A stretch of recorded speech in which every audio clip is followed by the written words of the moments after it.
If we could first know where we are and whither we are going, we could better judge what to do and how to do it. Abraham Lincoln. So, do you know where you are going financially? Have you done the math? Today, I'm going to teach you the 3-step secret to massive wealth.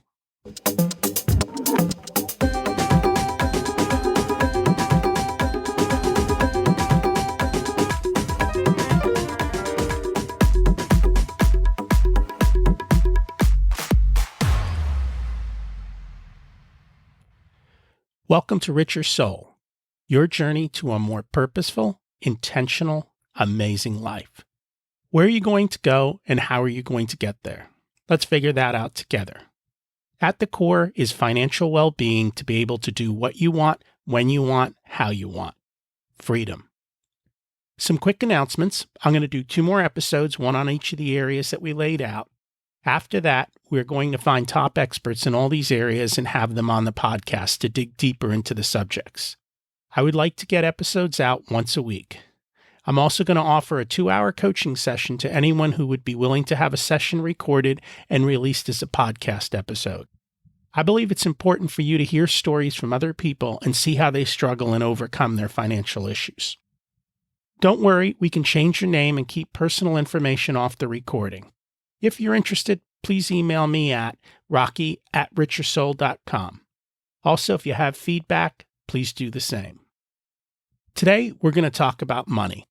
I'm going to tell you the secret to building wealth in 3 easy steps. Step 1, live on less than you earn. Step 2, save the difference. Step 3, make the money you save grow. And as a bonus, there's a 4th step. Stay out of debt. That's it. That's all you have to do. And over time, compounding interest will allow your savings to grow massively. When I sit and talk with people who are financially successful, they follow the 3 rules, and the discussion is always like this. It's so easy. Why do other people have such a difficult time doing this? I was just on a call recently with a bunch of millionaires, and each one of them had a different story, but they all followed the 3-step path. Notice, it doesn't say you have to earn a lot of money, so this plan works regardless of how much you earn. It's far more a function of time, so the faster you start, the better off you are. Let's look at an example of that. 2 twin brothers who saved for retirement and how time made a massive difference. The first twin wanted a head start, so he started saving at 21, and for 10 years, he put away $1,000. The second twin enjoyed his 20s, and at 31, he started saving $1,000, and he did so for 34 years until he was 65. Now, assuming they both earn the same rate of return, and in this example we use 8%, who has more money at 65? The one who started earlier does. He now has almost $250,000, and it's a 3rd larger retirement account, even though the first twin only invested $10,000 versus the second one who put in $34,000, almost 3.5 times what the first twin did, and ends up with a lot less at 65. Clearly, the compound interest curve always works. However, unlike the clean graph that goes up, it usually bounces around, sometimes quite a bit, and it's one of the areas that causes problems. We'll talk more about this shortly. The other key takeaway is that $10,000 turned into almost $250,000 over time.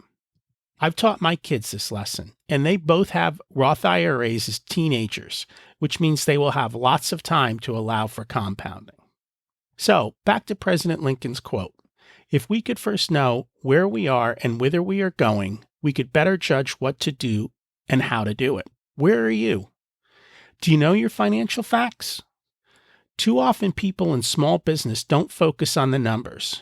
Maybe they're depressed, scared, busy, or just hate math.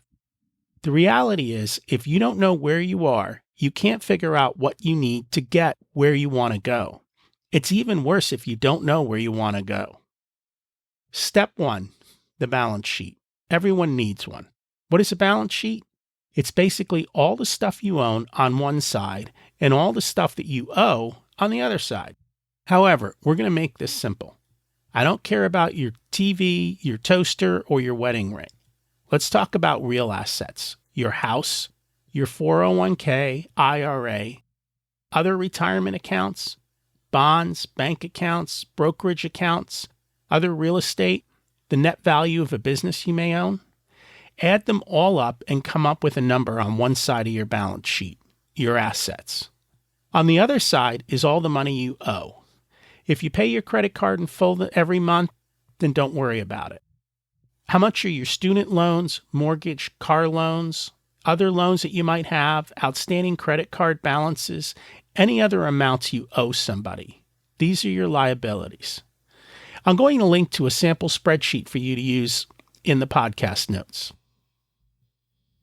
Now you compare the two numbers and you subtract your liabilities, debts, from your assets. You should have a positive balance sheet. This is the amount is your net worth, financially speaking. Now we know where we are. Next, we need to figure out where we want to go. So we need to take another step. Before we do that, let's define assets and liabilities. Assets are things that earn you money. So a business, a stock portfolio, a bank account, rental property, all should provide you income. These are assets. Liabilities are things that cost you money. Your loan payments, your car, monthly recurring payments for cell phones and cable, and maybe even your house. This is a pretty bold statement and one I was introduced to by Robert Kiyosaki in his book, Rich Dad, Poor Dad. Ask yourself, does your house make you money? Yes, it appreciates over time. But when you figure in interest payments, maintenance, improvements, inflation, and taxes, you may not actually come out ahead. It's clear we want to accumulate assets, not liabilities. The exception may be in a business when borrowing makes sense to increase revenue, as long as you have a large margin of safety to cover the debt. We also mentioned how that compound interest graph looks so nice and straight up, but in reality it bounces around a lot. Fidelity did a study to learn about what their best performing account holders had in common. The results surprised them in that the people who did the best in the stock market accounts were the people who forgot they had an account. What does this mean? It means that while we all know to buy low and sell high, people actually buy high and sell low. Don't believe me? The statistics show that when a market is going up, the higher it goes, the more people buy in, buying high. And when a market tanks, the further it goes down, the more people sell, selling low. This is why having automated savings programs, setting a plan, and forgetting about it is actually the best way to create wealth. We are our own worst enemy. How many of you were buying stocks in 1999 during the internet bubble and selling them in 2009 during the market collapse? Back to step 2. Everyone I know says the same thing. Where did my money go? The end of the month has come and somehow the checking account is running low. As we have evolved from a cash society to a credit card society, our emotions to spending have been cut off. Swiping plastic doesn't feel the same as taking $100 bills out of your wallet and handing them over. We also tend to forget where we spent and don't accurately keep track of how much. That is why creating a cash flow statement is a very important step. It shows us where our money went and how we spent it. This is not a budget, it's a look back in how we have behaved with our money. There are some easy ways to do this. Let's first start with our income. Remember the first time you got a job and were waiting on your first paycheck and you calculated out your hours and how much you were going to get, and then the check came to you and your first thought was there must be some mistake because it was for a lot less than you expected? Those pesky taxes and other deductions that cut into your income. People don't seem to pay attention to that. And for many of us, taxes are by far our number one expense. Understanding how much taxes are costing you and what you can do to lower the burden is a smart move. So, gather up your paychecks for the month and write down your total income. And then go down the line and figure out what all the expenses are that come out of your check and put those down as well. I'm going to link to a sample spreadsheet for you to use. Now we know what our net income is each month, how much we actually take home. Hopefully you're already saving by putting money pulled out of your check before you get it through a 401k or some sort of other automated savings plan. Next, let's figure out where you're spending that money that hits your bank account. Depending on how you spend, this can be pretty easy to figure out with a little bit of work. We don't need the nitty-gritty details, but rather the big picture spending categories. This may be different depending on what type of home you live in and how large your family is. Let's start first with your fixed expenses. These are the bills you have to pay every month. Your rent or mortgage, auto loan, other fixed debt payments or other payments that you have that are fixed. You can include your utility bills, cable, phone, and other monthly recurring expenses here. Some of these bills may be variable, like your heating bill, and you can call your utility company to find out your average monthly bill. Next, let's track your other spending. Food, eating out, lunches, coffee, convenience store purchases, bar bill, and other indulgences. Don't forget membership fees to the gym or some other club or service. If you use your debit or credit card for the majority of your purchases or your checkbook, you can download all these transactions into a spreadsheet and categorize them. Use big categories for the expenses. And if you can get a 3-month average, that's best. And if you can get a 1-year look back, that's even better. Our goal here is to figure out where our money is going. If you tend to spend a little bit of cash, it's okay just to say $300 a month in cash. If you use a lot, you may want to figure out a way to track where that cash is going by keeping a daily spending log. We also need to track savings that are taking place on a monthly basis as well. Now that you know where your money is coming from and going, what do you think? I bet you will be surprised at some of the areas you are spending, and you may want to address that. If you're married or you have joint expenses, please don't complain about the other person's expenses and blame them for all the overspending. It won't go well. You will need to be intentional in your spending. Remember, I'm not saying not to spend. Just know how you are spending and make sure it's in line with how you want to spend. This, of course, means you actually have thought about what's important to you. Once you know where your money is going, you can focus on the large dollar amounts and see what you can do to lower them. For example, better tax planning or adding a 401k can reduce your taxes. You could also refinance a mortgage or a loan, or call the companies you have monthly bills with and see about getting them lowered. If you don't know how to do this, I would suggest the book, I Will Teach You to Be Rich by Ramit Sethi, as they have many scripts for you to talk to companies to get your bills lowered. I also wrote a blog post on this subject as well. I'll link to it in the show notes.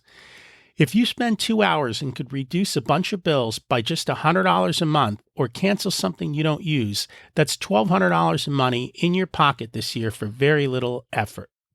Hate to negotiate? There are actually websites that will do it for you. They just take a cut of the savings. You can always just call up and say the following. I was reviewing my bill and it seems a little high. Is there anything you can do to help me lower it? What's the worst that happens? They say no. Now that we know what we have and where it's going, you need to decide on what is important and how you would prefer your money to be spent. If you are wasting it or spending it on things that don't make you happy, you can refocus that money towards step 2, which is saving it.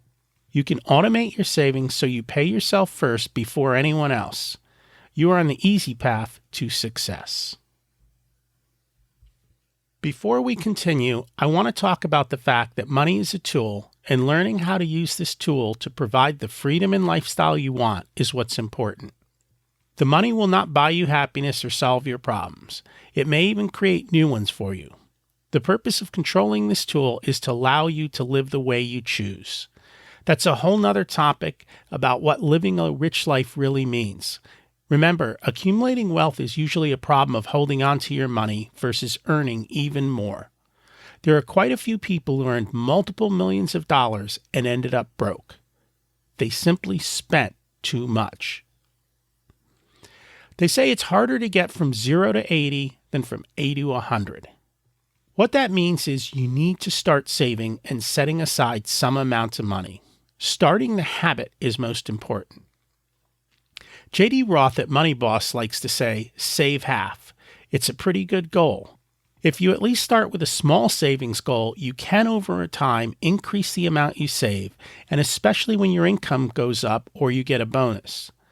People tend to think of a bonus as something they can blow on whatever because it's extra, but it's no different than the hard-earned money, and you should treat it the same way.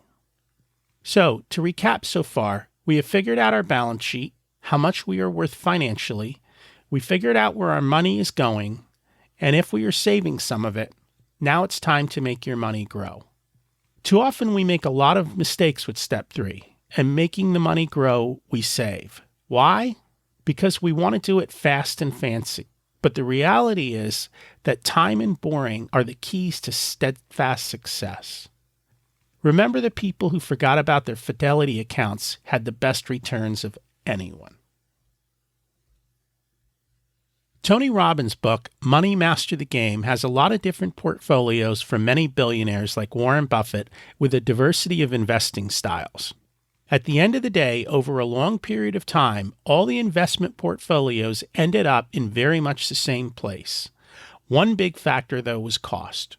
If you're paying people to help you invest, the cost of their advice will have a major impact on your nest egg, as they make enough to buy their yachts off your fees. Even a 1% fee over a lifetime can make a big difference in your outcome. The biggest value a financial advisor can provide is holding you accountable to your goals when times get tough, and holding you to the plan and not making stupid decisions out of fear or ignorance. I'm not telling you not to use an advisor, but rather to pick one carefully and make sure the fees are reasonable. You could also do what the Fidelity investors did with the best success and choose a plan and forget about it. We all make bad decisions. Overcoming ourselves and our internal psychology is a major hurdle. While the adage is to buy low and sell high, we tend to do the opposite. Think back in 1999 when stocks were going through the roof. People just kept buying at these high prices, and in 2008, when the market had its biggest drop in decades, people were fearful and selling. This is the opposite of buy low and sell high. However, as people, we tend to forget to follow this. The best way to handle this hurdle is just to automate your savings in a diversified portfolio and then forget about it. What does that look like? Paul Merriman on his site spells out some great portfolios with a few different fund companies that you can check out. I will link to his website in the show notes as well. Remember, we talked about this a moment ago. Pick a plan and stick with it. Constantly changing plans is like chasing returns, and we tend to make mistakes. I know, I did it so many times, and it's cost me a ton of money. No one is going to care more about making your money grow than you are. Everyone else is fixed on taking your money away so their money pile can grow. I highly suggest you spend some time reading books about money and how it works and how others use it as a tool. Which ones? There are many. Rich Dad, Poor Dad, Tony Robbins' book, The Millionaire Next Door, Richest Man in Babylon. Many of these are free. Google them. Unfortunately for many of us, they never taught money in school, and American culture is not to talk about it. That means you need to educate yourself. So, do you have a plan for your life yet? Do you know what you want and how much it will cost? How long is it going to take you to get there? People are retiring at very young ages as part of the FIRE movement. Financial independence, retire early. While I love the concept, I don't like the frugality that some of them use. I want to live a little. Here are some basic calculations you can use to figure out how much money you need. Remember, we ran a report to see how we are spending, and then you decide how much you should be spending. Once you know this number, you can figure out how much you actually need. There are a few ways you can do this. The first one is take your spending number per year and multiply it by 25. So if you spend $50,000 a year, you'll need $1.25 million in assets to live off of. Second way, Take your spending number per month and multiply by 300. If you spend $4,000 a month, you need $1.2 million. The third way is take the number of dollars you have saved and multiply it by 4%. So if you have $1 million nest egg, you can withdraw $40,000 a year for life's expenses. All of these formulas get you to the same place. They are based on a 4% withdrawal rate that experts say is pretty good to let your money last a lifetime. However, economies change and you may need a lower percentage. This is why expert advice and your lifestyle come into play. If you work a little during retirement, you can help to adjust and delay spending your nest egg. Another option is to create assets that create the cash flow you need to retire. Real estate is probably the most popular way to do this. You, however, need to pay off the loan so you can enjoy the cash flow, which takes time. Remember, real estate is not without risk and headache. Make sure you know what you're getting into before you lose your shirt. More on some real estate ideas in a minute. Now that you have a number, how long will it take you to get there? There are many calculators on the web that will show you how long it will take to get to your desired number. The factors are how much you set aside each month, how much your money can earn, how long you have to let the money grow. All of these can be altered and changed, and it's up to you to figure it out. If you want me to double check your figures, feel free to email them to me. The more you save, the faster it grows and the less you need because you're living below your means. Please watch out for trying to make a quick return. Most often it's not real and you will lose your money. Millions of people have spent years trying to beat the market, and as we've discussed, over a lifetime, they all revert to the mean, which is market growth. So rather than trying to beat the market, just expect market growth. This becomes an issue in our current economic times as interest rates are at historic lows. It's very hard to grow your money when you earn 1%. So if you are young, one focus is to increase your income by improving your situation at work. We can discuss how to do this in another episode. However, getting a 5 or 10% raise that goes towards savings can be worth a lot of your efforts to achieve that success. Another is to look into real estate. However, this isn't for everyone. The good thing is there are many different ways to invest in real estates. I would suggest checking out BiggerPockets' website to learn more. You can also create a side business to increase your income. There are so many ways to increase your income, and in an ever-changing world, it makes sense to diversify your income stream and not depend on one company to provide all your income. You never know when you will lose your job or the company you work for will go out of business or be bought out by someone else. The faster you can save, the faster you will achieve success. If you put your thoughts and efforts into reducing spending, not lifestyle, in other words, spend less on what you need and none on what you don't, take the time to invest in yourself and learn how money works and the different ways to make it grow. Overcome yourself to not make the mistakes on spending or investing, which is hard enough to accomplish. Create more income streams to help ensure your success. People talk about passive income, money you don't have to work for, and the internet is full of people who claim to show you how to do it. They say they're just sitting around and people are sending them money. It's not true. Every investment requires some degree of work. In real estate, you have to put the time in. In internet sales, you have to put the time in. Now, you can pay people to do all the work for you, but that requires an investment and the knowledge to hire the right team to do the job correctly.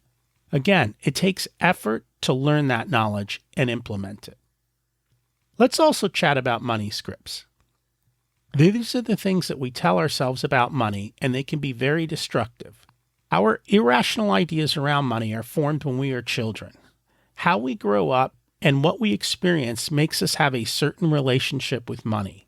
Some people are afraid of it and what it will do to them.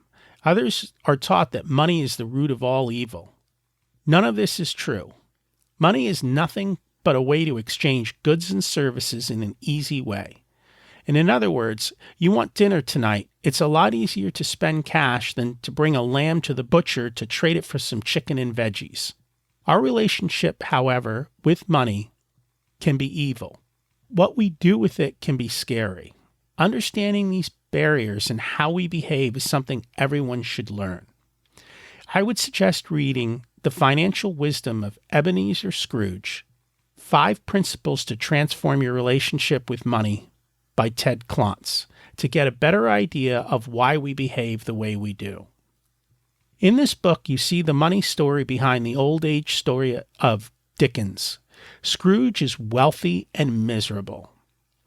Cratchit is poor and as happy as he can be. Both of them have horrible money scripts that we can learn from. Money clearly didn't buy happiness for Scrooge, and he doesn't use his money to enjoy his life. And Cratchit doesn't do anything to improve his lot in life, like finding a better job. And he spends a fortune to buy a goose for Christmas dinner instead of medicine for his sick son. Again, overcoming our relationship with money is a major hurdle. This is an area of research that is growing quickly, and people are learning how we are irrational with the way we handle money. So while becoming rich is easy with just 3 steps, the majority of people never achieve this. Life comes in the way, our habits and behaviors interfere. We may not be able to master all 3 steps, but if you can at least master step 1 and 2, you have a good chance of success. The best way to do this is to automate those steps. If the money comes out of your check before you see it through a 401k deduction or another savings plan, or you have the bank pull money out of your checking account every month and put it into another account, you won't miss it, and you will have paid yourself first. So you say, how can I do this when I'm barely making ends meet? Start small and keep growing. A 1% deduction into a 401k will barely make a dent in your take-home pay. You can just start or increase your savings rate by that amount. When you get a raise, put that towards your savings goal for a couple of years. When you pay off a debt, put that payment towards your savings goal.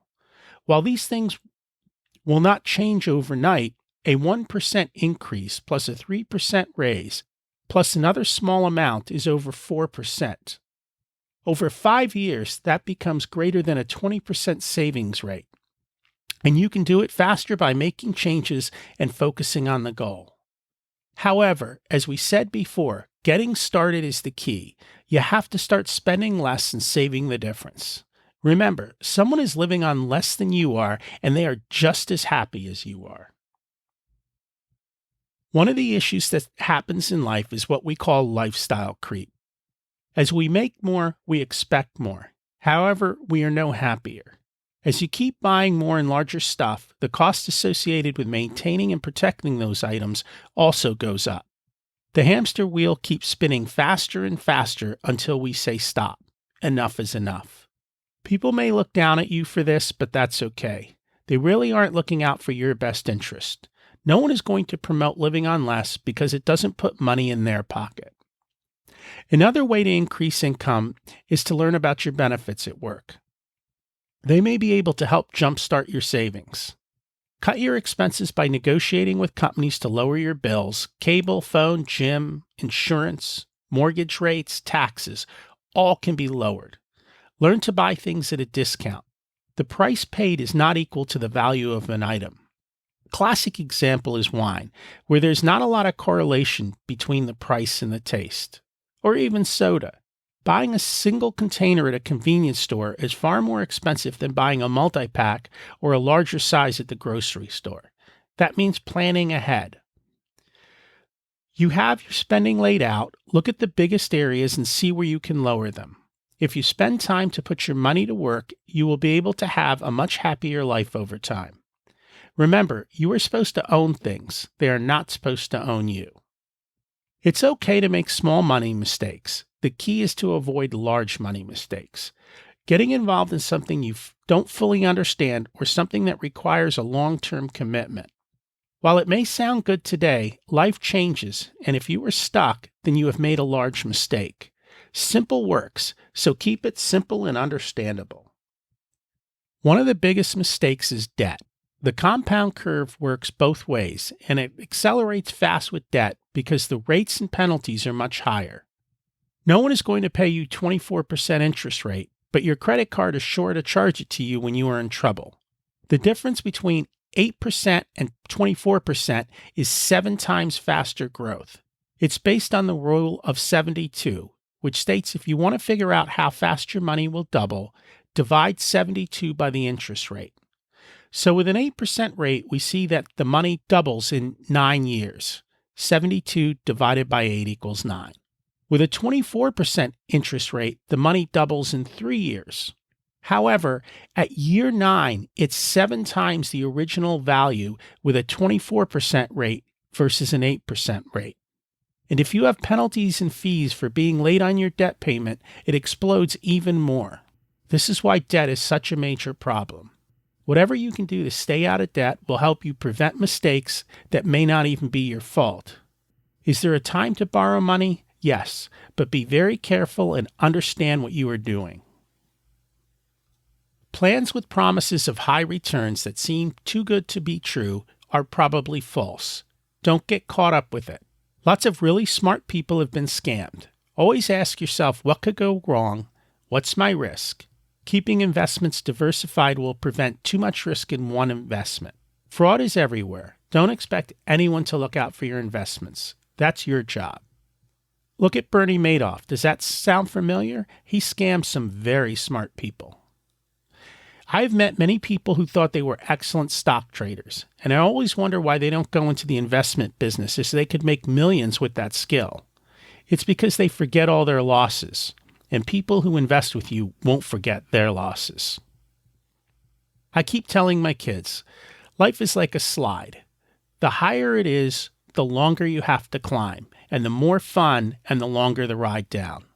Make sure you pick the right slide for you and for your life, and do the tough work of climbing up it, and then enjoy the ride of your life. Taking control of your finances, run it like a business, which takes a lot of emotions and issues out of the picture. When you focus on the numbers in your life goals, it becomes much easier to make the right decisions.